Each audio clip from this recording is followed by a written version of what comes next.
অমর মনে মনে চিন্তা করছে, আমার নবীকে দুনিয়া থেকে বিদায় করবে, নবীকে দুনিয়ার থেকে বিদায় করে দেবে। ওই আমার এরপর আমার নবীকে বিদায় করার জন্য রওনা হয়ে গেছে। আমার নবীকে দুনিয়া থেকে বিদায় করবি। আমার নবীজি দেখতেছেন, ওমর নবীজির দরবারে হাজির। আমার নবী এত সুন্দর করে কোরআনুল কারীম তেলাওয়াত করতেছেন। ওমর ডাক দিয়ে কয়, মুহাম্মদ আর দেরি করা চলবে না, আমারে তুমি কালিমা পড়ে মুসলমান বানায় দাও। এরে বাবা, কোরআনের কত দাম, কোরআনের কত দাম, যে আমার কালিমা গ্রহণ করার পূর্বে আমার নবীকে দেখতে পারতো না। ওই আমার ব্যাপারে আমার নবী হাদিসে জানায়া দেয়, আমার পরে কেউ যদি নবী হতো সেটি হলো আমার। ওই ওমরের কত কলবে কত পরিমাণ ভয়। ওমর এক পর্যায়ে যখন রাষ্ট্রনায়ক হইল, ওমর রাষ্ট্রের কাজে ব্যস্ত, ওয়ার্দ জাহানের খলিফা, খলিফাতুল মুসলিমিন ওমর চিন্তা করল, আরে রাষ্ট্রের কাজে আমি ব্যস্ত হয়ে গেলাম, না জানি আমার মহলের মানুষদের কোন অবস্থা হয়ে গেল।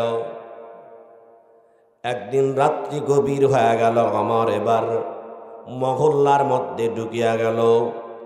মহল্লার মধ্যে ঢুকিয়া যাওয়ার পর এই পুরুষার মুসলমান, এই গোপালপুরের মুসলমান বাবারা ভাইয়েরা, দেখুন এই কলব যারা, এই কোরআন যারা কলবে ঢুকাইছে তাদের কলব কত পরিবর্তন হয়ে গেছে। আজকের বয়ান থেকে যদি কেউ নিয়ত করতে পারো, যতদিন দুনিয়ার মধ্যে বেঁচে আছি কোরআনের উপর জীবন পরিচালনা করব, দেখবেন আপনার সংসারের মধ্যে বরকত হবে, আপনার পারিবারিক জীবনে বরকত হবে, আপনার রাষ্ট্রে বরকত হবে। বড় দুঃখের বিষয়, এই বাংলাদেশ 99% বললে ভুল হবে না, 99% মুসলমানের দেশ, কোরআনের ব্যবস্থা নাই। কথা বলেন ঠিক কিনা?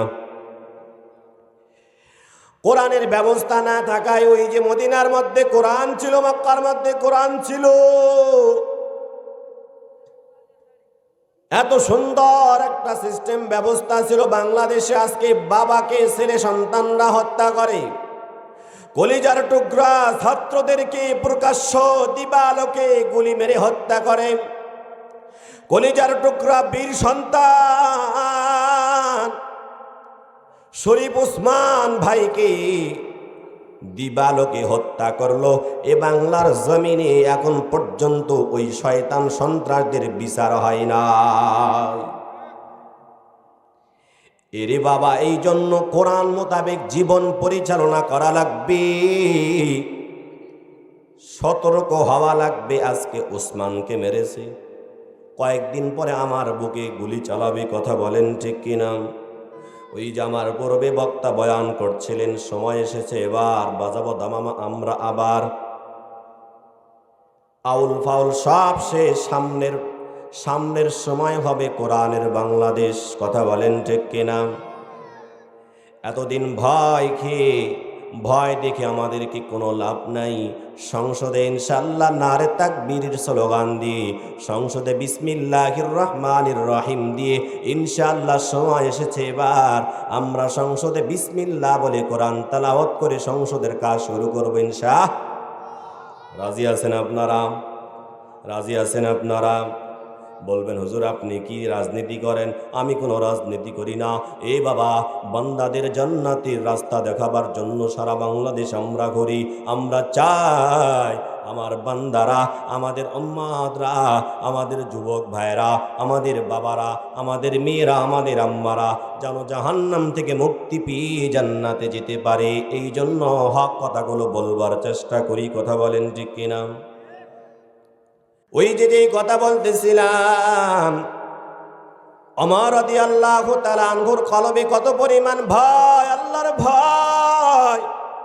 ওই ওমর কালিমা গ্রহণ করার পর এক পর্যায়ে আমার যখন রাষ্ট্রের কাজে দায়িত্ব পেয়ে গেলেন, ওমর রাদিয়াল্লাহু তাআলা আনহু একদিন মহল্লার মধ্যে চলে গেল। এক বাসার মধ্যে আওয়াজ পাওয়া যায়, এক মহিলা কেঁদে কেঁদে কেঁদে কেঁদে বলে, এই রাষ্ট্রের যেই অধিনায়ক, এই রাষ্ট্র যেই চালায়, সেনা কত নিষ্ঠুর।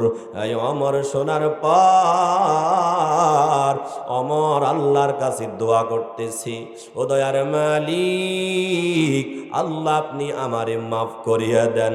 রাষ্ট্রের কাজে ব্যস্ত থাকায় আমি এই বান্দা বান্দিদের আমি খবর নিতে পারি নাই। ওমর এবার ডাক দিয়ে কয়েক দরওয়াজাতে আওয়াজ দিয়ে বলে, মা বলো আপনি কোন বিপদে পড়েছো। ওই মা ডাক দিয়ে কয়, ওমর এতদিন পরে কে রে বাবা, কে? কতদিন হয়ে গেল আমার সন্তানগুলো না খেয়ে কান্না করে, এতদিন পরে তুমি কে এসছো? ওমর ডাক দিয়ে বলে, মা পরিচয় জানতে হবে না, বলো কে? তোমার কি বিপদ হয়েছে বলো, বলো আমারে বলো। মা ডাক দিয়ে বলে, এই বাবা, ওই যে ঘরের মধ্যে তাকাও, দুইটা সন্তানের পেটে খাবার নাই, ক্ষুধারও তার নাই, সন্তানগুলো শুধু কাঁদে আর কাঁদে। তাদের বাবা ইসলামের জন্য জীবন দিয়েছে, শহীদ হয়ে গেছে। আজকে কতদিন হয়ে গেল, আজকে ঘরের মধ্যে কোনো খাবার নাই।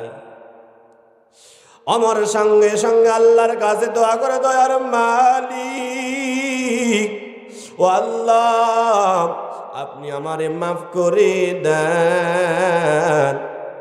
এর নবীর উম্মত যে ওমর এত রাগান্বিত মানুষ ছিল, কালিমা পড়ে কোরআন বুকে ধারণ করছে, ওমর মমের মতো মানুষ হয়ে গেছে। এর নবীর উম্মতের দাল এক পর্যায়ে আমার বাইতুল মালের কাছে হাজির। খাদেমকে ডেকে বলে, ও খাদেম, আর দেরি করা চলবে না, 18 বস্তা আমার মাথার মধ্যে উঠিয়া দাও। কেমন নেতা ছিল ওমর, অথচ তিনি অর্ধ জাহানের খলিফা। ওমর এবার খাদেমকে ডাক দে বলে, খাদেম 18 বস্তা আমার মাথায় উইঠা দাও। 18 বস্তা উইঠা পর ওই খাদেমরা ডেকে বলে, হুজুর আমরা থাকতে আপনি কেন 18 বস্তা নেবেন? ওমর ডাক দে কই, না না, দেরি করা চলবে না, 18 বস্তা আমার মাথায় তুলিয়া দাও। ওমর এবার বাসার দিকে, ওই মহিলার বাসার দিকে বস্তা নিয়ে যায়। মাকে ডাক দিয়ে বলে, মা গো আপনি ঘরের মধ্যে চলে যান, সন্তানগুলো আমারে দেন। ওমর নিজে খামিরা তৈরি করলেন, ওমর রুটি বানাইলেন, বানানোর পর এরপর সন্তানগুলোরে 2 বাজুতে বৈশা নিলেন। সন্তানগুলো বৈশা নেওয়ার পর ওমর নিজে সন্তানগুলোর মুখে রুটি দিয়ে খাবার খাওয়ায়। ঘর থেকে মহিলা আল্লাহর কাছে দোয়া করে, দয়ার মালিক, ও আল্লাহ এই ব্যক্তিটা যদি এই এলাকার রাষ্ট্রনায়ক হতো, আল্লাহ কতই না ভালো হতো। অথচ এই মহিলা তো আমার ওমর সাহাবীর সম্পর্কে জানে না, তিনি যে এই এলাকার রাষ্ট্রনায়ক। পরের দিন এবার আমার খবর পাঠাইছে ওই মহিলার বাড়িতে, যাও তারে ডাকো। এরপর যখন চিঠি পাই মহিলার মনের মধ্যে বড় ভয়। ও কেন ভয়? ওই যে মহিলা বলতেছিল, দোয়া করতেছিল, আল্লাহ এই এলাকার রাষ্ট্রনায়ক যিনি, তিনি কত না নির্দয়। মহিলা চিন্তা করছে, না জানে ওমর এই খবর পেয়ে গিয়েছেন। মহিলা হাঁটি হাঁটি পা পা করি এবার সিংহাসনের কাছে যখন হাজির, দূর থেকে দেখতে পায় যেই ব্যক্তি সন্তানগুলোকে রুটি খাওয়াচ্ছিলেন তিনি হলো আমার। এরে নবীর উম্মতের দাল, এই জন্য বাবা দুনিয়ার মধ্যে আমরা যতদিন বেঁচে থাকবো আমরা রোনাজারি ইবাদত করব কার? বলেন কার? রোনাজারি করব একমাত্র আল্লাহর কাছে ইবাদত করব আল্লাহর। কথা বলেন ঠিক কিনা? নাকি অন্য কোনো ব্যক্তির? না না, অন্য কোনো ব্যক্তির ইবাদত করা যাবে না, একমাত্র রবের ইবাদত করা লাগবে। ও কেমন ইবাদত করা লাগবে? এমন ইবাদত করব যে ইবাদতের মাধ্যমে আমরা যেন সরাসরি আল্লাহর জান্নাত পেয়ে যাই। কথা বলেন ঠিক কিনা? এরে বাবা, কেমন ইবাদত করব? ওই যে ইব্রাহিম নবী, ছোট্ট নবী ইব্রাহিম নবী চিন্তা করলো, আমারে কে বানাইছে? আমারে কে বানাইছে? জমিন কে বানাইছে? আসমান কে বানাইছে? ওই রবকে তো দেখা লাগবে, ওই শক্তিধর মালিককে খোঁজা লাগবে। ইব্রাহিম ছোট, ইব্রাহিমের বাবার নাম হলো আজার। ওই আজর পিতা মূর্তির পূজা করত। ইব্রাহিম একবার বাবাকে ডাক দিয়ে কয়, বাবা, আপনি যে রব, আপনি যাকে রব ভাবছেন, আপনারা যার পূজা করতেছেন, আপনারা সবাই পথভ্রষ্ট। বাবা আসুন, আপনি রবের ইবাদত করেন। বেটা বলো কি? রব কেডা? তোমারে যে বানাইছে, জমিন যে বানাইছে, আসমান যে বানাইছে, তিনি হলো আমাদের রব। এরে পুরুষার মুসলমান, ও পুরুষার যুবক ভাই, আল্লাহ আমাদেরকে এত সুন্দর হাত দান করলেন, আল্লাহ আমাদেরকে এত সুন্দর মাথা দান করলেন রে বাবা, আল্লাহ আমাদেরকে এত সুন্দর প্রেম দান করলেন। এই নবীর উম্মতের দল, কোনো বান্দা যদি নিজের শরীরের দিকে তাকায়, নিজের শরীরের দিকে যদি চিন্তা করে, হায় আল্লাহ আমারে 5টা নখ দিল, একটা নখ আরেকটা নখের সাথে মিল নাই, আল্লাহ আমার এত সুন্দর হাতের তালু দিল, হাতের তালুটার সাথে কতগুলো ফাটা জোড়া আছে, আল্লাহ আমার এত সুন্দর একটা মাথা দান করলেন, আল্লাহ আমার নাকটা কোথায় দিলেন, আল্লাহ আমার চোখটা কোথায় বসায় দিলেন। এই চোখ যদি পিছনে থাকতো, হাতটা লইয়া পিছনে দিতে হতো। কথা বলেন ঠিক কিনা? যদি আমাদের মুখটা পিছনে হয়তো, পিছন দিকে খাবার খাইতে হয়তো, অথচ আল্লাহ আমাদেরকে এত সুন্দর করে বানাইলেন। যদি কোনো বান্দা নিজের শরীরের উপর তাকায়, ওই বান্দা কোনো দিন গুনাহ করতে পারে না। এ নবীর উম্মতের দল, আমরা যখন ঢাকার বুকে চলি, গুলিস্তান, আপনারা নাম শুনেছেন গুলিস্তান? ওই গুলিস্তানে অনেক গরিব মানুষ থাকে, মিসকিনরা থাকে। আমি একদিন বয়ান শেষ করে রাত 4টার সময় বাইতুল মোকাররমের গেটে দাঁড়ায় রইলাম, নারায়ণগঞ্জে যাব এই জন্য। দেখলাম কনকনা শীতের মধ্যে আল্লাহর এক বান্দা চিৎ হয়ে শুয়ে আছে, আর হাতটা পেতে তাকাইয়া বলো, হুজুর আমারে কিছু সহযোগিতা করেন। আমি সঙ্গে সঙ্গে দেখি চোখের পানি ছেড়ে ছেড়ে রবের কাছে শুকরিয়া জ্ঞাপন করলাম, ও মালিক, আপনি আমারে কত সুন্দর বানাইছেন, আমি তো চলতে পারি, আমি তো খাইতে পারি, আমার সুন্দর 2টা আপনি হাত দান করলেন, ও মালিক আমাকে আপনি মাফ করে দেন।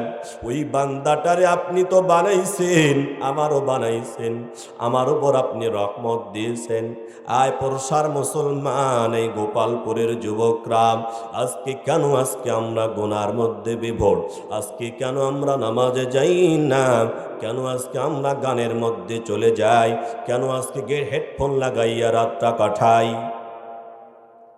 এ বাবা, বড় সাবধান, বড় সাবধান।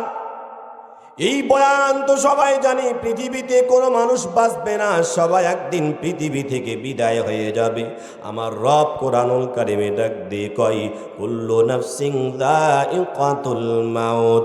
আয় গোপালপুরের যুবক ভাইরা, ও গোপালপুরের আম্মারা, ও গোপালপুরের আব্বারা, এই বয়ান জানার পরও কেন আজকে আমরা ফজরের নামাজে মসজিদে যাই না?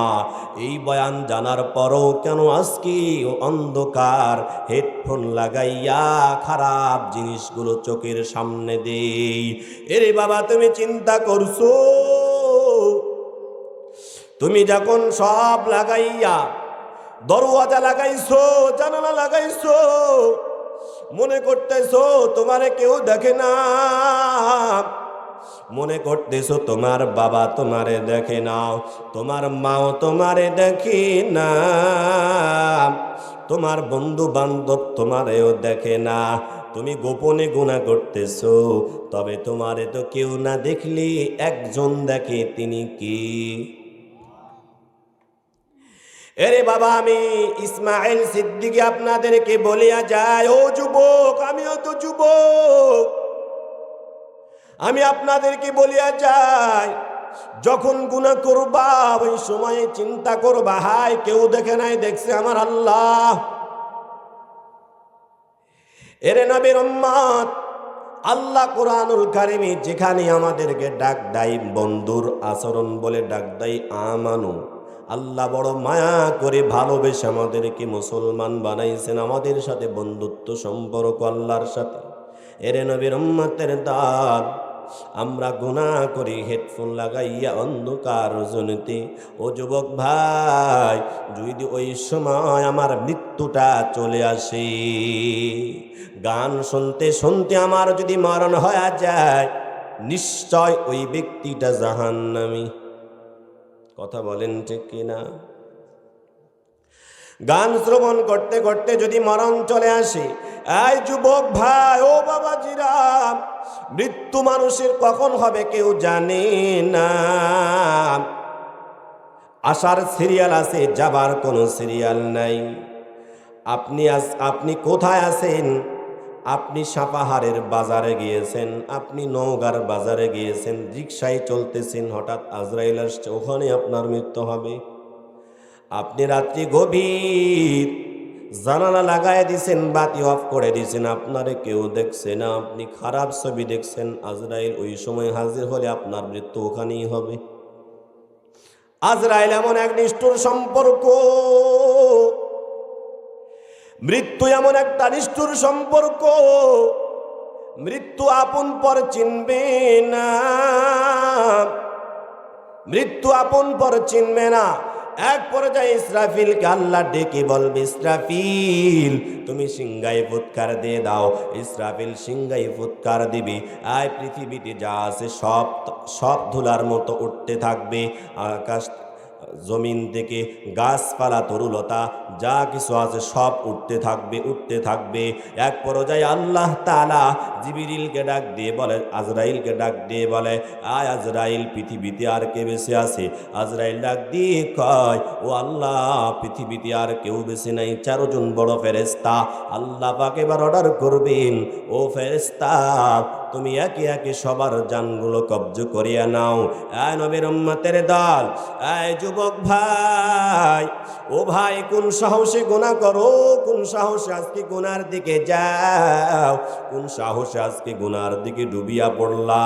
ওই আজরাইলকে আল্লাহ পাক এবার ডেকে বলে, আজরাইল বলো, পৃথিবীতে আর কে বেঁচে আছে? আজরাইল এক পর্যায়ে ডাক দিয়ে কয়, ও আল্লাহ, পৃথিবীতে আর কেউ নাই, পৃথিবীতে আর কেউ নাই, আমি ছাড়া আর কেউ নাই। আল্লাহ আজরাইলকে ডাক দিয়ে কয়, ও আজরাইল, এবার তোমার জানটা তুমি নিজে কব্জ করিয়া নাও। আয় নবীর উম্মতের দল, দুনিয়ার মধ্যে তুমি যত ক্ষমতা স্লোগান দিলে পুলিশ ধরে আমাদের দেশে, কথা মিথ্যা বললাম না সত্য বললাম? নারে তাকবীরের স্লোগান দিলে মাইক বন্ধ করে দেয় বর্তমান মাহফিলে। কথাটা আপনাদের বিশ্বাস হলো না? নেট ফেসবুকে দেখেন না আপনারা, বাংলাদেশের নেতারা আইসা বক্তাদের মাইক কাড়ে নেই, দেখছেন না এরকম খবর আপনারা? এখনো চলতেছে, আপনি কি বলেন? এই বছরও চলতেছে। ইনশাআল্লাহ সময় শেষ, ওনাদের সময় শেষ, সময় এবার আমাদের, ইনশাআল্লাহ। নবী আমার ডাক দিয়ে কয়, দুনিয়ার জমিন থেকে যখন মানুষ ইন্তেকাল করবে, আয় নবীর উম্মতের দল, ও যুবক ভাই, কোন সাহস আজকে গুনার দিকে যাও? অমুক মসজিদে এলানহায় 7 বছরের শিশুটা ইন্তেকাল করলো, আরেক মসজিদে এলানহায় 22 বছরের যুবকের ইন্তেকাল হইল, আরেক মসজিদে এলানহায় কত শত যুবকরা রোড অ্যাক্সিডেন্ট করে মারা যায়, না জানে আমার মৃত্যুটা অকালে হয়ে যায়। এই জন্য আমাদেরকে প্রস্তুতি নিয়ে থাকা লাগবে রে বাবা। ও কেন প্রস্তুতি নিয়ে থাকা লাগবে? নবী ডাক দিয়ে কয়, মৃত্যুর পর বান্দার কবরটা হবে হয়তো জান্নাতের ঘর অথবা জাহান্নামের ঘর। ও জাহান্নামের ঘর কাদের হবে? ও দুনিয়ার জমিনে যারা গুনাহ করছে, যারা গুনাহ করতে করতে করতে সময়টাকে অতিবাহিত করলো, তার কবরটা হবে জাহান্নামের ঘর। ও বাবা, দুনিয়ার জমিনে আজকে কত শীত, কত ঠান্ডা, এই শীত আমি সহ্য করতে পারি না।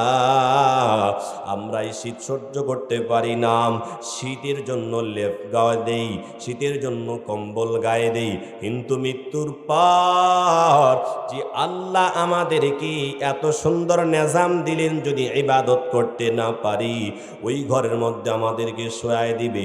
আপনার সন্তান কান্না করবে, আপনার সন্তানকে দেখে দে বলবে, আমার বাবা দুনিয়া থেকে বিদায়, আমার মা দুনিয়া থেকে বিদায়, আমার ভাই দুনিয়া থেকে বিদায়। কেউ বলবেন আমার ঘরে আমার বাবারে রেখে দাও।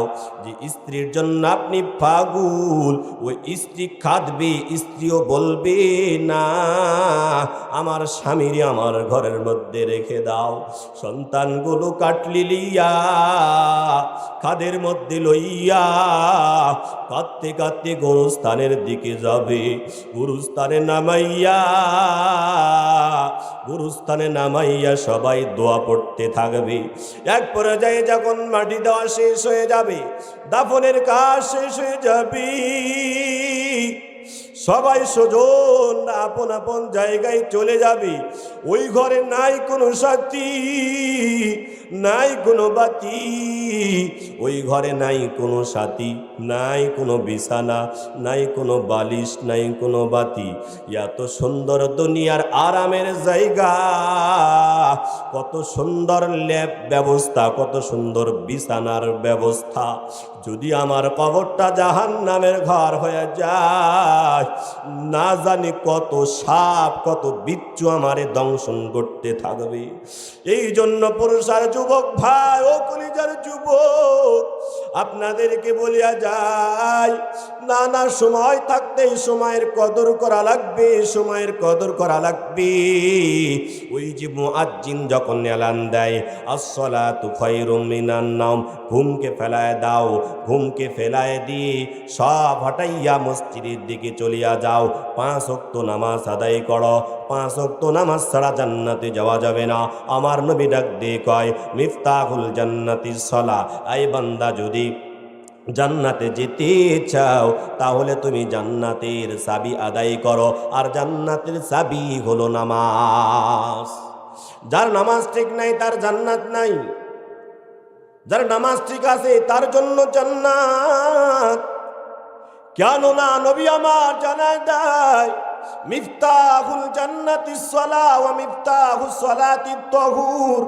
আমার নবী জানায় দেয়, যারা নামাজ আদায় করবে, যারা 5 ওয়াক্ত নামাজ আদায় করবে রবকে খুশি করার জন্য, তারা জান্নাতের চাবিটা আদায় করলো। যারা নামাজ পড়ে নাই তাদের জান্নাতের চাবি আদায় হয় নাই। অত অন্য হাদিস আমার নবী ডাক দিয়ে কয়, আউয়ালু মা ইউহাসাবু বিহিল আবদু ইয়াউমাল কিয়ামাতিস সালাহ। নবী ডাক দিয়ে কয়, ও বান্দা, কিয়ামতের দিন সর্বপ্রথম বিচার হবে নামাজের। ওই যে বললাম কবরটা 2 ভাগে বিভক্ত করবে। দুনিয়ার জমিনে যারা সুন্দর আমল করবে, ভালো আমল করবে, তাদের জন্য কবরটা জান্নাতের ঘর, অন্যথায় তাদের কবরটা জাহান্নামের ঘর। এরে আমরা মুসলমান আজকে এত আমরা গাফিল, এত আমরা বড় গাফিল। অথচ দেখুন না, ওই যে ইব্রাহিম নবী আমার ছোট্ট মানুষ, চিন্তা করলো এই পাহাড় এই জমিন আমাকে বানাইলো কে? ইব্রাহিম নবী আমার চিন্তায় পড়ে গেল। আল্লাহ কোরআনুল কারিমে ডাক দিয়ে কয়, ফালাম্মা জান্না আলাইহিল লাইলু রাআ কাওকাবান ক্বালা হাযা রাব্বি ফালাম্মা ফালা ক্বালা লা উহিব্বুল আফিলিন। আল্লাহ পাক ডাক দিয়ে কয়, ইব্রাহিম নবী ছোট্ট, তার সামনে তার বাবারা মূর্তির পূজা করে। খারাপ লাগে আপনাদের? কিছুক্ষণ চলবে। ইব্রাহিম নবী আমার ডানে তাকায় বামে তাকায়, চিন্তায় পড়ল, হারে আমার রব তো এমন হতে পারে না, ও তারা যাদের পূজা করে আমার রব তো এমন হতে পারে না, তাদের রব তো কথা বলতেই পারে না, হাঁটতেও পারে না, চলতেও পারে না, এটা আবার কেমন রব হয়? ফালাম্মা জান্না আলাইহিল লাইলু, যখন রাত হয়ে যায় আসমানে তাকায় দেখবেন সুন্দর তারকাগুলো ঝলকমলক করতে থাকে। কথা বলেন ঠিক কিনা? ওই ইব্রাহিম নবী আমার যখন আসমানে তাকায় দেখতেছে সুন্দর তারকাগুলো উঠছে, ইব্রাহিম নবী চিন্তা করছে, হাদা রব্বি, এটাই হলো আমার রব। এরপর যখন তারকাগুলো ডুবে গেল, ইব্রাহিম নবী চিন্তায় পড়ে গেল। ইব্রাহিম নবী চিন্তা করলো, না না, এটি আমার রব হতে পারে না, আমার রবের ক্ষমতা সব সময় অবিচল থাকে। এরপর রাত্রি জগের পর ফালাম্মা রাআল কমরা বাজিগান ক্বালা হাযা রাব্বি, ইব্রাহিম নবী আমার এরপর আসমানে তাকায় দেখি চাঁদ উঠেছে। চাঁদ, ইব্রাহিম নবী আল্লাহকে পাওয়ার জন্য বড় পাগল।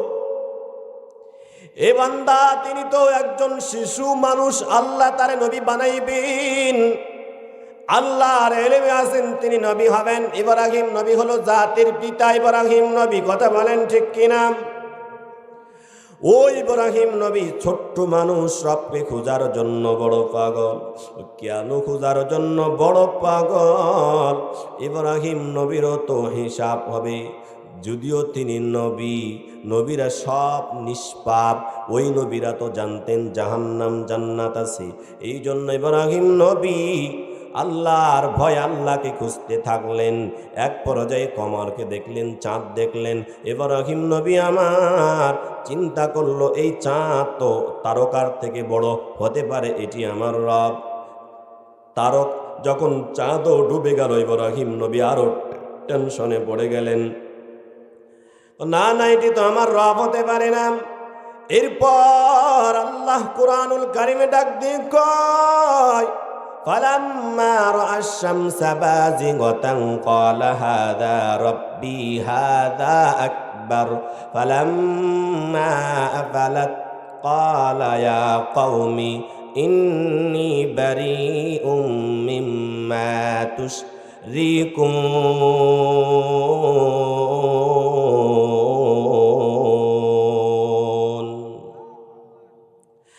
ইব্রাহিম নবী এবার সকালবেলা আসমানে তাকায়, আসমানে তাকানোর পর দেখতেছে বড় সূর্য। ইব্রাহিম নবী চিন্তা করছে, তারকা ছোট, কমারও ছোট, চাঁদও ছোট, কিন্তু সূর্য অনেক বড়, হতে পারে এটি আমার রব। সূর্য ডুবে গেল। এরপরে ইব্রাহিম নবী চিন্তায় পড়ে গেল, ইন্নী ওয়াজ্জাহাতু ওয়াজহিয়া লিল্লাযী ফাতারাস সামাওয়াতি ওয়াল আরদা হানিফাও ওয়া মা আনা মিনাল মুশরিকিন।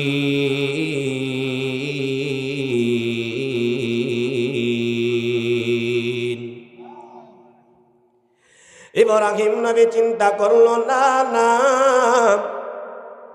এরা আমার কেউ না, কেউ আমার রব না। এত সুন্দর যিনি আসমান বানাইছেন, এত সুন্দর যিনি জমিন বানাইছেন, তিনি আমার রব, তিনি হলো আমার আল্লাহ।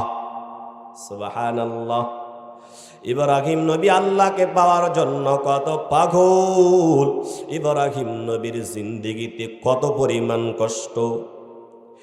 ওই যে ইব্রাহিম নবী আমার ওই শয়তানদের উপাসনালয়ে গিয়ে ইবাদত খানায় গিয়ে মূর্তিগুলো সব ভেঙে ফেলছে, একটারে বাঁচায় রাখছে, আর ওর গলার মধ্যে কুড়ালটা ঝোলায় দিছে। ওরা এসে দেখতেছে একটাও মূর্তি নাই, তার বাবা সহ এসে দেখতেছে মূর্তি নাই। মানুষ আওয়াজ দিয়ে বলে, এই কাজ তো শুধু ইব্রাহিম ছাড়া আর কেউ করতে পারি না, ইব্রাহিমকে ডাকো, ইব্রাহিমকে ডাকলে সত্য খবর আসবে। এক পর্যায়ে ইব্রাহিম নবীকে ডাক দিয়ে বলে, ইব্রাহিম বলো, এই যে কে এই কাজ করছে বলো। ইব্রাহিম নবী ডাক দিয়ে কয়, আমারে বলে লাভ নাই, ওই যে তোমাদের লিডার রে বলো। কি বলছে? তোমাদের লিডারটারে বলো। ওই শয়তানদের মাথা গরম, ওই ছোট্ট ছেলে এই বেয়াদবি করছে কেন, বলো সত্য বলো। ইব্রাহিম নবী বলে, আমার থেকে বলার কোনো সুযোগ নাই, তোমাদের এই বড়টারে বলো কি কাজ করছে। মাথা গরম হয়ে গেছে, তো মূর্তি তো কথা বলতে পারে না, এবার তো ঠকাইছি ছোট্ট মানুষ। দেখুন না আল্লাহর প্রেম কত। ইব্রাহিম নবী আমার এরপর ডাক দিয়ে কয়, তোমাদের এমন রব, তোমরা এমন রবকে মানো, তোমাদের রব তো কথাই বলতে পারে না। শয়তানদের লিডার এবার ডাক দিয়ে কয়, এ পুরুষার যুবক, এ পুরুষার মুসলমান, কোন বান্দা যদি আল্লাহর জন্য হয়ে যায়, আল্লাহ তার জন্য হয়ে যায়। এরে নবীর উম্মতের দাঁত, যতই বিপদে পড়ো না কেন, যদি আল্লাহর ভয় কলবে থাকে, আল্লাহর মহাব্বত কলবে থাকে, ওই আল্লাহ আমাদেরকে বিপদ থেকে মুক্তি দিতে পারেন কিনা।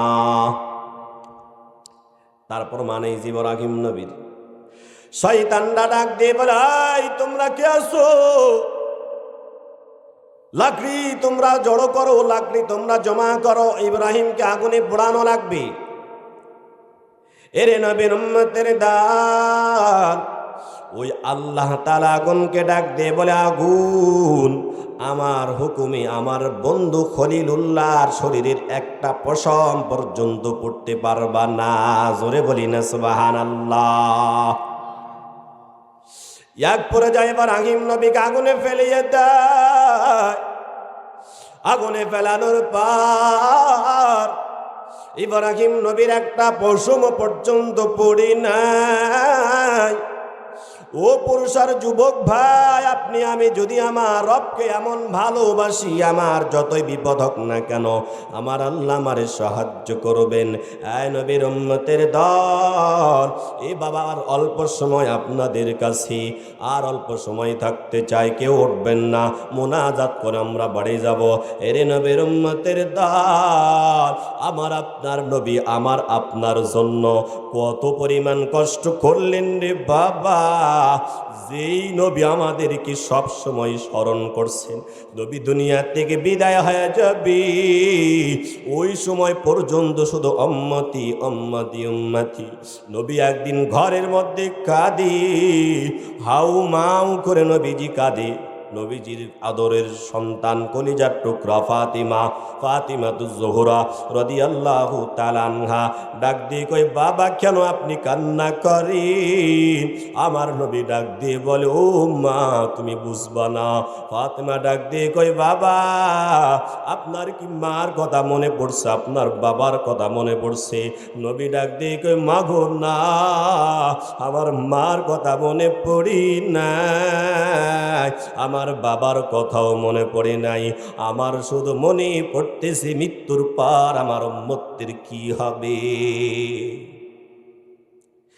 এরে নবীর উম্মতের দল, আল্লাহ ওই যে বলছিলাম আমাদেরকে ডক্টর দান করলেন নবী। এই নবী আমাদের জন্য সর্ব অবস্থায় উম্মতের জন্য বড় পাগল। উম্মতি উম্মতি বলে বলে আমার নবী মাকামে মাহমুদে কান্না করবেন, মাকামে মাহমুদে সিজদায় পড়ে আমার নবী শুধু কান্না করবে। এমন কান্না করবে, আল্লাহ তাআলা ডাক দিয়ে বলে, আয় জিবরিল যাও, আমার বন্ধুরে আর কাঁদাইতে চাই না, আমার বন্ধুকে দুনিয়ার জমিনে আমি কম কাঁদাই নাই। জন্মের পরে আমার বন্ধু মাকে হারাইছে, জন্মের পূর্বে তার বাবাকেও হারাইছে। ওই যে কাফেররা নবীর গলার উপরে এমন নাড়ি ভুড়িগুলো দিয়ে কষ্ট দিয়েছে, ওই যে তায়েফের দুশমনরা আমার নবীকে রক্তাক্ত করেছে, ওই যে নবী আমার উহুদের ময়দান পর্যন্ত রক্তাক্ত করেছে, আমার নবী দন্দান মোবারক শহীদ হয়ে গেছে। এরে নবীর উম্মতের দল, শুধু তাই না, শুধু তাই না, নবী আমার ইসলামের জন্য কত কষ্ট করলেন। একটা ঘটনা আপনাদেরকে বললে রে ভাই কলিজা ফেটে যাবে। নবী আমার হঠাৎ একদিন মেয়ের বাসায় গিয়ে আওয়াজ দেয়, টক টক করে আওয়াজ দেয়। ফাতিমাকে ডেকে বলে, মা গো দরওয়াজা খুলে দাও, তোমার সাথে সাক্ষাৎ করব। ভিতর থেকে ফাতিমা ডাক দিয়ে বলে, বাবা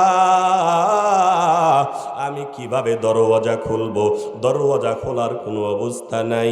নবী ডাক দিয়ে কই, মা গো কেন? ফাতিমা ডাক দিয়ে বলে, বাবা পরনের মধ্যেই মাত্র অল্প একটু কাপড় আছে, পুরা কাপড় দিয়ে শরীর ঢাকতে পারি নাই, আপনার সামনে কিভাবে দাঁড়াবো? নবী সাল্লাল্লাহু আলাইহি ওয়াসাল্লাম মায়ার নবী আমার চাদরটা দিয়ে দিলেন, দেওয়ার পর ভিতরে প্রবেশ করলেন।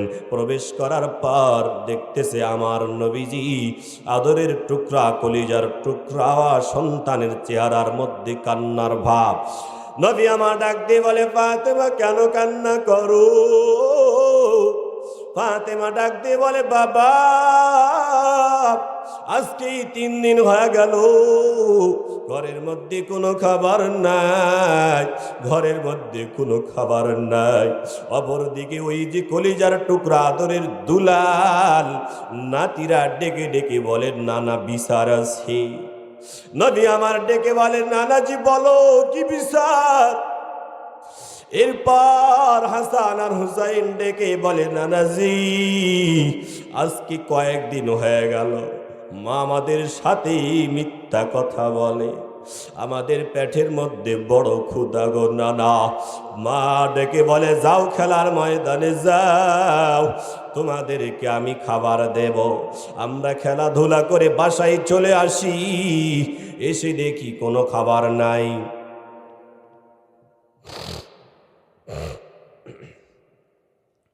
এসে দেখি বাসায় কোনো খাবার নাই। মা ভোলাইয়া বলি, ওই যে দেখো চুলার মধ্যে খাবার রান্না হচ্ছে। ও নানা যে আপনি আপনার মেয়ের বিচার করে যাবেন? নানা ডেকে বলেন, নানাজি সমস্যা নাই, তোমার আম্মার বিচার আমি করে বাসায় চলিয়া যাব। নবী ডাক দিয়ে বলেন, নানাজি কাছে আসো, কাছে আসো, আমার কাছে আসো। আমার আল্লাহ আমারে আখেরি নবী বানাইছেন, আমার আল্লাহ আমারে সম্মানী নবী বানাইছেন, কিন্তু আমি দুনিয়ার জন্য নবী নাই, আমি আখিরাতের জন্য রহমাতাল লিল আলামিন নবী। ও হাসান ও হুসাইন দেখো, তোমরা তো 3 দিন খাবার খাও নাই, আমার পেটের কাপড়টা উঠাইয়া দেখো, আমার পেটের নিচে আমি ক্ষুধার তাড়নায় পেটে পাথর পর্যন্ত বেঁধেছি। এরে নবীর উম্মতের দাদ, ও পুরুষার মুসলমান, আমার নবীজি ইসলামের জন্য কত কষ্ট করলেন, আমরা ইসলামের জন্য কি করলাম? আমরা দ্বীনের জন্য কি করলাম? আমরা কোনো কষ্ট করি নাই। আমার বাবা মুসলমান ছিল, আমার দাদা মুসলমান ছিল, আমার পরদাদা মুসলমান ছিল, ওয়ারিস সূত্রে আমি মুসলমান হয়েছি। ইসলামের জন্য কোনো কষ্ট করা লাগি নাই, এই জন্য আমরা কোরআনের দাম বুঝি না, এই জন্য ইসলামের দাম বুঝি না। অপর দিকে তাকায় দেখেন, ওই যে খব্বাব রাদিয়াল্লাহু তাআলা আনহু বন্ধুদের মাহৌল একদিন বৈশা খব্বাবকে ডেকে বলে, খব্বাব তুমি যখন কালিমা পড়লা তোমার সাথে শয়তানরা কেমন ব্যবহার করেছিল। খব্বাব ডেকে বলে, বন্ধুরে তোর হাত আমার নিতম্বতে লাগায় দে। লাগানোর পর খব্বাবকে ডেকে বলে, দোস্ত আমার নিতম্বতে গোস্ত আর গোস্ত, তোর নিতম্বর মধ্যে মাংসগুলো কোথায়? খব্বাব কেঁদে কেঁদে বলে, ভাই আমি যখন কালিমা পড়ছি ওই শয়তানরা যখন শুনছি উত্তপ্ত আগুনের মধ্যে আমারে বসায় দিছে। আমি চিৎকার করছো, দয়ার মালিক, আয় আল্লাহ আপনি আমারে বাঁচান, আল্লাহ আপনি আমারে বাঁচান। আল্লাহ আমার উপর রহমত করেছে বিদায় বেঁচে আছি। ওনারা এত কষ্ট করেছেন ইসলামের জন্য বাবা। ও গোপালপুরের যুবক ভাই, ও গোপালপুরের আম্মারা, গোপালপুরের আব্বারা, কলবটারে নরম বানাও, কলবটারে নরম বানাইয়া তাওবা করো, তাওবা করো, তাওবা করো, তাওবা করো। উপায় নাই, উপায় নাই। মৃত্যুর পর যদি কবরটা জাহান্নামে হয়ে যায়, ওই যে বলছিলাম হাসান আর হোসাইন বলে, ও দানা আপনি বিচার করে যাবেন। নবী আমার ডাকা, নবী আবার ডেকে বলে, দেখো আমার পেটের মধ্যে পাথর বেঁধেছি ইসলামের জন্য, তবে সমস্যা নাই, আমি তোমাদেরকে খাবার দিয়ে বাসায় যাব। নবীর উম্মতের দাল। এরপর আমার নবী ইহুদির এক বাগানে চলিয়া গেল।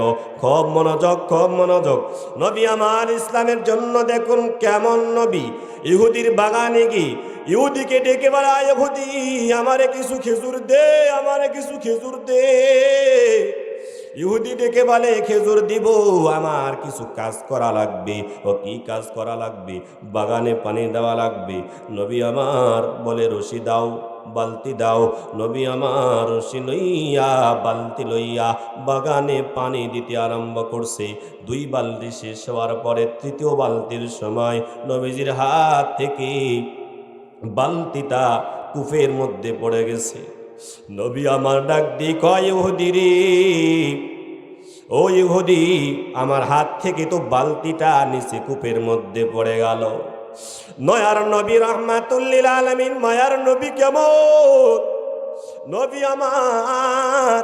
এই কথা বলার সাথে সাথে ইহুদি আমার নবীজির গালে এমন একটা জোরে থাপ্পড় মেরে দিয়েছে। ওই থাপ্পড় মারার পর নবীজির গালের মধ্যে 5টা আঙ্গুলের দাগ উঠা পড়ছে। নবীজি আল্লাহর কাছে দোয়া করে, দয়ার মালিক, আপনি যদি রহমত না করেন আমি খেজুর পাব না। আল্লাহ ডাক দিয়ে কয়, ও জিবরিল যাও যাও, আমার নবীকে কূপের দিকে হাত বাড়াইতে বলো। নবীজি হাত বাড়ায় দিলেন, রশি সহ বালতি সহ আমার নবীজির হাতে চলে আসছে। এক পর্যায়ে নবী আমার ওই যে ইহুদিকে ডাক দিয়ে বলে, ইহুদি রে, আমারে খেজুর দিয়ে, আমার নাতিগুলো ক্ষুধার্ত। এরপর নবীজি নাতির কাছে চলিয়া যায়। ওই ইহুদি চিন্তা করে, হায় হায়, আমি এই ব্যক্তিটারে মারলাম, এই ব্যক্তিটা তো সাধারণ কোনো ব্যক্তি না, এই ব্যক্তি হলো আল্লাহর পাঠানো প্রেরিত রসুল।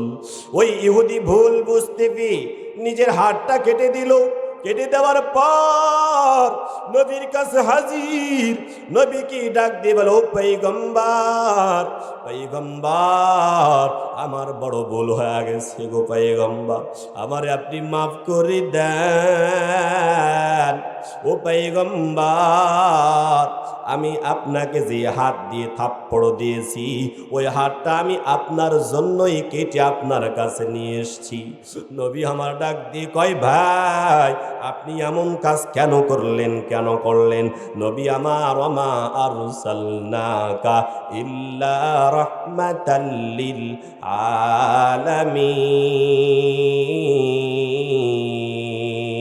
আলামিন। নবী আমার রহমাতাল লিল আলামিন, আমার পয়গম্বর। এরপর ডাক দিয়ে বলে, এই ভাই তোমার হাতটা দাও। হাত দেওয়ার পরে নবীজি ডেকে বলে, এই যে আমার মুখ থেকে লালা নাও। লালা নেওয়ার পরে নবীজি তার হাতটা লইয়া স্থানে লাগাই দিছে। আল্লাহর রহমতে, নবীর বরকতে তার হাতটা আবার পূর্বের অবস্থার মতো লেগে গেছে। এরে নবীর উম্মতের দল, ওই নবী আমাদের জন্য সুপারিশ করবেন। এ নবীর উম্মতের দল, শেষ কথা বলে যাই রে বাবা, যদি নবীর সুপারিশ পেতে চাও, নবীর সুন্নাহগুলো ধরা লাগবে, নবীর ভালোবাসা কলবে ঢুকানো লাগবে, আল্লাহর প্রেম কলবে ঢুকানো লাগবে।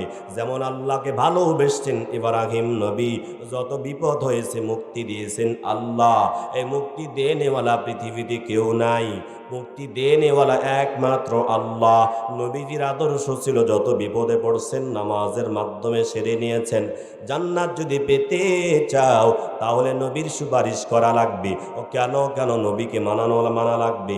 ওই যে যখন বাবা আদম বলবে রব্বে নফসি, বাবা ইউসুফ নবী বলবে রব্বে নফসি, তামাম পয়গম্বররা যখন বলবে রব্বে নফসি, একজন নবী বলবেন রব্বে উম্মতি, একজন নবী বলবেন রব্বে উম্মতি উম্মতি।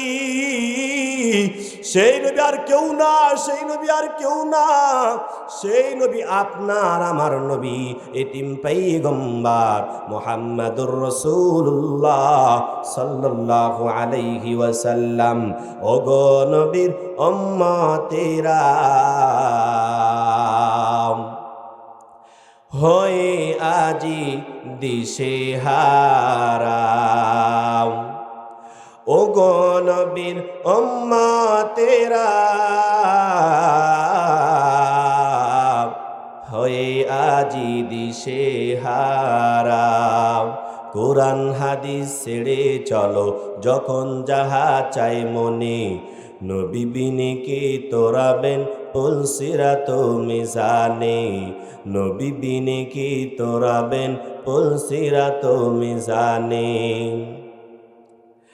নবী আমার দিনের লাগি কষ্ট করে, দন্দন শহীদ করিলেন ওহদেরই ময়দানে, নবী বিনে কে তোরাবেন পুলসিরাত মিজানে। এমন এতিম নবী আমার,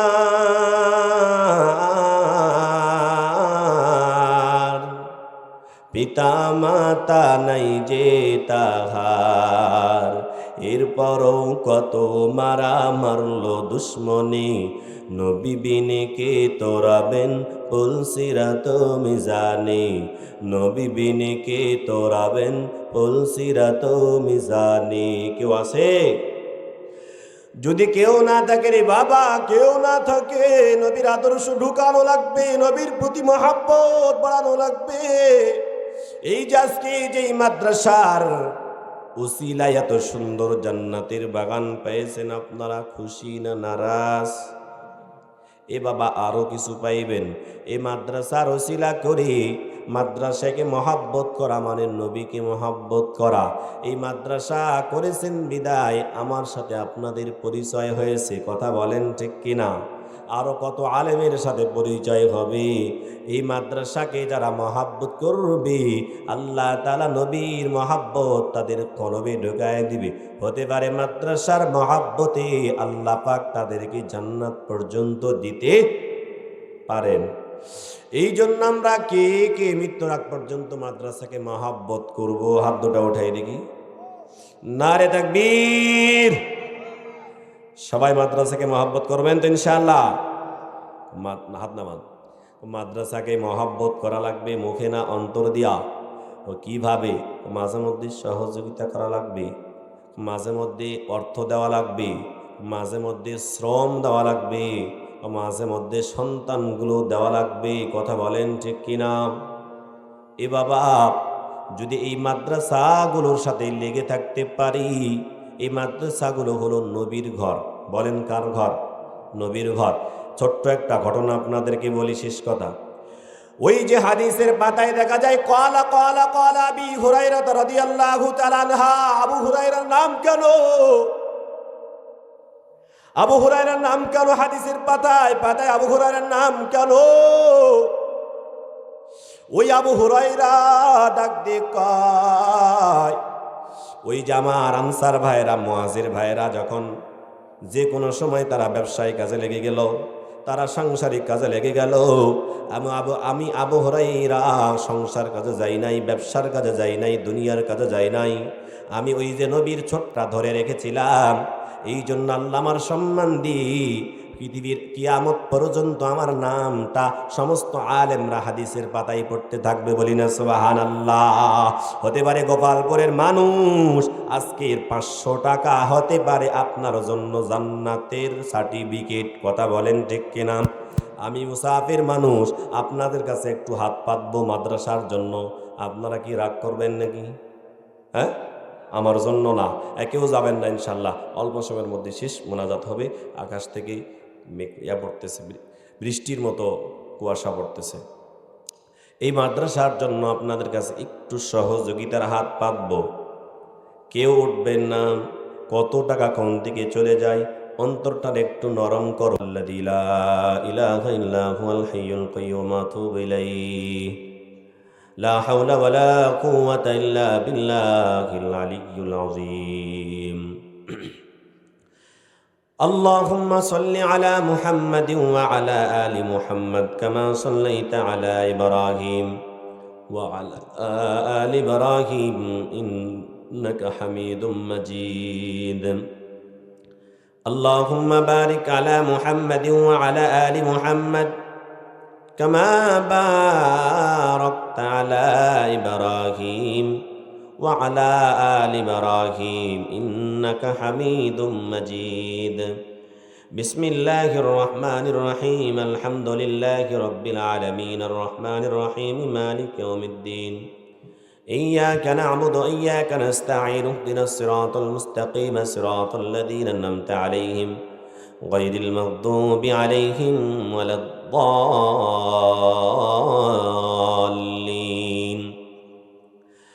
الحمد لله رب العالمين والعاقبة للمتقين والصلاة والسلام على سيد الأشرف الأنبياء والمرسلين. رب اجعلني مقيم الصلاة ومن ذريتي ربنا وتقبل دعاء. ربنا آتنا في الدنيا حسنة وفي الآخرة حسنة وقنا عذاب النار. رب ارحمهما كما ربياني صغيرا. رب ارحمهما كما ربياني صغيرا. দয়ার মালিক, আমি বড় গুনাহগার বান্দা। আমি আপনার বান্দাদেরকে লইয়া, হাফেজে কোরআনদেরকে লইয়া, বাবা তুল্য বাবাদেরকে লইয়া, উম্মতের কান্ডারি ছেড়ে তার ওলামায়ে কেরামদেরকে লইয়া গভীর রজনীতে আপনার কাছে আমি দুইখানা হাত পাতিয়ে দিলাম গো আল্লাহ। দয়ার মালিক, আয় আল্লাহ আমাদের হাতগুলো কবুল করে নেন। ও দয়ার মালিক, তাকায়া দেখেন গভীর রজনী পর্যন্ত কনকনা শীতের মধ্যে আপনার উম্মত, আপনার বান্দারা পাগলের মতো চোখের পানি ছেড়ে ছেড়ে আপনার কাছে বুক ভরসা লইয়া হাত পাতিয়েছে। আল্লাহ দয়ার মালিক, এমন সন্তান হাত তোলেছে যাদের মা নাই, বাবা নাই। দয়ার মালিক, সন্তানগুলো বাড়ি যাবি, বাড়ি যাওয়ার পর মা নাই, বাবা নাই। যেই বাবা জুমার দিন, ঈদের দিন নতুন পোশাক পরে ঈদগার ময়দানে নিয়ে যেত, যেই বাবা রিক্সা চালাইতো, রাস্তায় কোনো খাবার পেলেন না কিয়া সন্তানের মুখে দিত। যেই মানে যে না খাইয়া সন্তানের জন্য রেডি করে রাখতো, না জানি কার মা নাই, বাবা নাই, মা বাবার কবরগুলো জান্নাতের টুকুরা বানায় দেন আল্লাহ। ও দয়ার মালিক, এই পুরুষার জমিন থেকে যত মানুষ অন্ধকার কবরে চলে গেছে গো আল্লাহ, প্রত্যেকের কবরগুলো আপনি মাফ করে দেন আল্লাহ। দয়ার মালিক, গোপালপুরের যত মানুষ অন্ধকার কবরে চলে গেল, প্রত্যেকের কবরগুলো আপনি মাফ করে দেন আল্লাহ। ও দয়ার মালিক, আয় আল্লাহ, আমার দাদি নাই, দাদাও নাই, নানা নাই, আয় আল্লাহ আমার সাথী ভাই, আমার ভাই মাওলানা আব্দুল ওয়াহিদ রাহিমাহুল্লাহ আপনার ডাকে সাড়া দিয়ে দুনিয়া থেকে চলে গেছে। মালিক গো, আমার ভাইয়ের কবরটারে আপনি জান্নাতের টুকরা বানায় দিয়ে। মালিক, গভীর রজনীতে আপনার কাছে আমরা যেই ফরিয়াদগুলো করছি গো, আমাদের ফরিয়াদগুলো আপনি কবুল আর মঞ্জুর করে নেন আল্লাহ। মালিক, বড় ভয় লাগে, বড় ভয় লাগে গো আল্লাহ, না জানি কোন সময় মালাকুল মাউত হাজির, যেই সময় মালাকুল মাউত হাজির হয়ে যায়, জবান থেকে কালিমাতুশ শাহাদা জারি করে দিন আল্লাহ। এই মাদ্রাসাকে কবুল করে নেন, সমস্ত দ্বীনি মাদারিসগুলো কবুল করে নেন আল্লাহ। আয় আল্লাহ, বিশেষ করে এই মাদ্রাসাকে কিয়ামত পর্যন্ত দ্বীনি মারকাজ হিসাবে কবুল করে নেন। মাদ্রাসার তলবে ইলমদেরকে কবুল করে নেন, মাদ্রাসার শিক্ষক বৃন্দদেরকে কবুল করে নেন, মাদ্রাসার কমিটি বৃন্দদেরকে কবুল করে নেন, এলাকাবাসীকে আপনি কবুল করে নেন। আল্লাহ, মুনাজাতের মধ্যে যারা অসুস্থ আপনি তাদেরকে শিফা দান করেন আল্লাহ। রব্বে কারিম, আল্লাহ আমাদের দেশকে কবুল করে নেন। আয় আল্লাহ, ফেসিবাদ মুক্ত, সন্ত্রাস মুক্ত বাংলাদেশকে বানায় দেন। মালিক, দেশের সন্তান ছাত্রদেরকে আপনি হেফাজত করেন আল্লাহ। সন্ত্রাসরা দিনের পর দিন ছাত্রদের মাথায় গুলি মেরে শহীদ করে দিচ্ছে গো আল্লাহ। বিশেষ করে আল্লাহ, ওই যে কলিজার টুকরা ওসমান হাদি, আয় আল্লাহ, যার জন্য সারা দেশ পাগল, মা পাগল, বাবা পাগল, ভাইরা পর্যন্ত পাগল, উসমান হাদির কবরটা জান্নাতের টুকরা বানায়া দিন আল্লাহ। রব্বে কারীম, আল্লাহ, আমরা যা চাইছি আমাদেরকে দিয়ে দেন। মালিক, আয় আল্লাহ, আমাদেরকে বেশি বেশি নেক কাজ করার সুযোগ করে দেন আল্লাহ। এলাকার যুবকদেরকে কবুল করে নেন, আয় আল্লাহ, এলাকার আম্মাদেরকে কবুল করে নেন, আম্মাদেরকে আপনি পর্দানিশীল মা বানায় দিন গো আল্লাহ। মালিক, আয় রব্বে কারীম, আজকের এই মাহফিল করতে গিয়ে যত রকমের সহযোগিতা যারা দিয়েছে সকলকে আপনি কবুল করে নেন। আমি অদমের হাতে অনেক মানুষ দান করলো, দানগুলো কবুল আর মঞ্জুর করে নেন। আয় আল্লাহ, এই মাইক মেন যার মাইক তাকে আপনি কবুল করে নেন। আয় আল্লাহ, আমরা বাড়ির পথে চলে যাব, সহি সালামত আমাদের সকলকে ঘর পর্যন্ত পৌঁছাই দিন আল্লাহ। রব্বানা তাকাব্বাল মিন্না ইন্নাকা আনতাস সামিউল আলিম ওয়া তুব আলাইনা ইন্নাকা আনতাত তাওয়াবুর রহিম। আখেরি দরখাস্ত, আমার এক বন্ধু দোয়া চাইছেন আল্লাহ, তার মা অসুস্থ, মাকে আপনি শেফা দান করেন আল্লাহ। সুবহানা রাব্বিকা রাব্বিল ইজ্জাতি আম্মা ইয়াসিফুন ওয়া সালামুন আলাল মুরসালিন walhamdulillahi rabbil alamin. Wassalamu alaikum warahmatullahi wabarakatuh.